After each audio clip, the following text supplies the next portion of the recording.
Dernière journée de grosse chaleur avant les orages. La canicule touche enfin à sa fin. Après des jours de forte chaleur, le dernier pic va être atteint mardi sur plusieurs régions, avant une chute des températures provoquée par des orages qui pourraient être violents par endroits.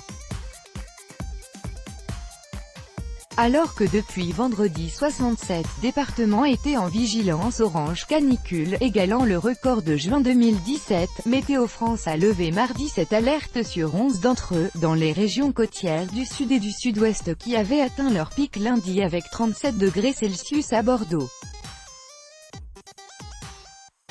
En revanche le nord-est, le centre et le bassin parisien connaîtront encore mardi des températures très élevées, entre 35 et 39 degrés Celsius, voire 40 degrés Celsius localement.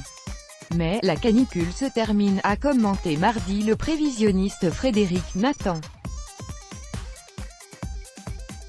Déjà, mardi, Bordeaux respirait à nouveau, sous un ciel gris, avec seulement 29 degrés Celsius attendus pour la journée. Vigilance orage et canicule copyright AFP et cette longue vague de chaleur de jour comme de nuit, loin malgré tout de la canicule meurtrière de l'été 2003, va rapidement prendre fin sur l'ensemble du territoire avec l'arrivée par l'ouest à partir de mardi après-midi d'une dégradation orageuse qui va faire chuter les températures.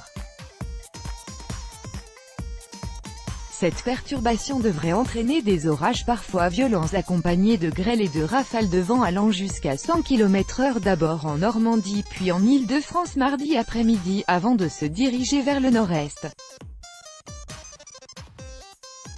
39 départements ont ainsi été placés mardi en vigilance orange orage. Au total, 70 départements sont en vigilance orange, 56 pour canicule, 39 pour orage, mais 25 d'entre eux ont les deux vigilances. La prévention porte ses fruits malgré les inquiétudes. La ministre de la Santé Agnès Buzyn a répété lundi soir sur RTL qu'il n'y avait pas d'alerte particulière dans les établissements de santé ou dans les maisons de retraite, même s'il faudra attendre un mois pour avoir les chiffres consolidés des pathologies et des décès liés à la chaleur. Elle a appelé malgré tout à ne pas relâcher la tension. Il nous reste une journée à tenir, soyons encore vigilants demain et nous aurons passé le plus dur, a-t-elle insisté. Un thermomètre sur la façade d'une pharmacie à Toulouse indique 38,5 degrés Celsius, le 6 août 2018, lors d'un épisode de canicule copyright AFP, Pascal PAVANI. Malgré le rafraîchissement qui s'amorce, les autorités sanitaires craignent un contre-coup pour les personnes fragiles et âgées, qui risquent une aggravation de leurs conditions encore quelques jours après la fin de la canicule. En revanche, elle souligne que les messages de prévention portent leurs fruits, estimant que les leçons de la canicule de 2003 ont été tirées. Pollution à l'ozone persistante. La situation sanitaire est d'autant plus sensible que la canicule s'accompagne dans plusieurs régions d'une pollution persistante à l'ozone. Île-de-France, Est, Vallée du Rhône, Alpes, polluant classique des vagues de chaleur qui devient toxique pour l'homme et l'environnement quand sa concentration augmente.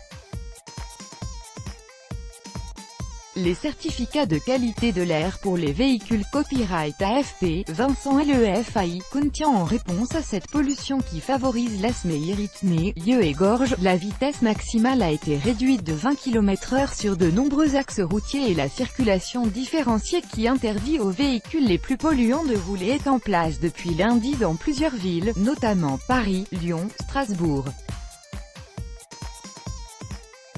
Alors que la fréquence et l'intensité des canicules sont appelées à augmenter avec le réchauffement de la planète, le ministre de la Transition écologique, Nicolas Hulot, a appelé à nouveau mardi sur Europe 1 à une « union sacrée » pour lutter contre le changement climatique, un ministre tout seul quel qu'il soit, un pays tout seul quel qu'il soit,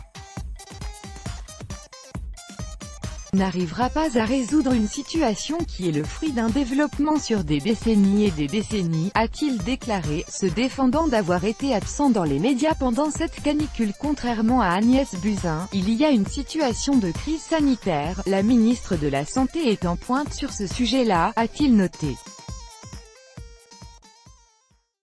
Moi je m'attaque aux causes, je m'attaque au fond, j'essaie de faire en sorte que ce phénomène à un moment ou un autre, on puisse le contenir et s'y adapter. Au-delà des questions de santé, l'impact de la canicule et de la sécheresse se fait également sentir sur les activités économiques, notamment agricoles.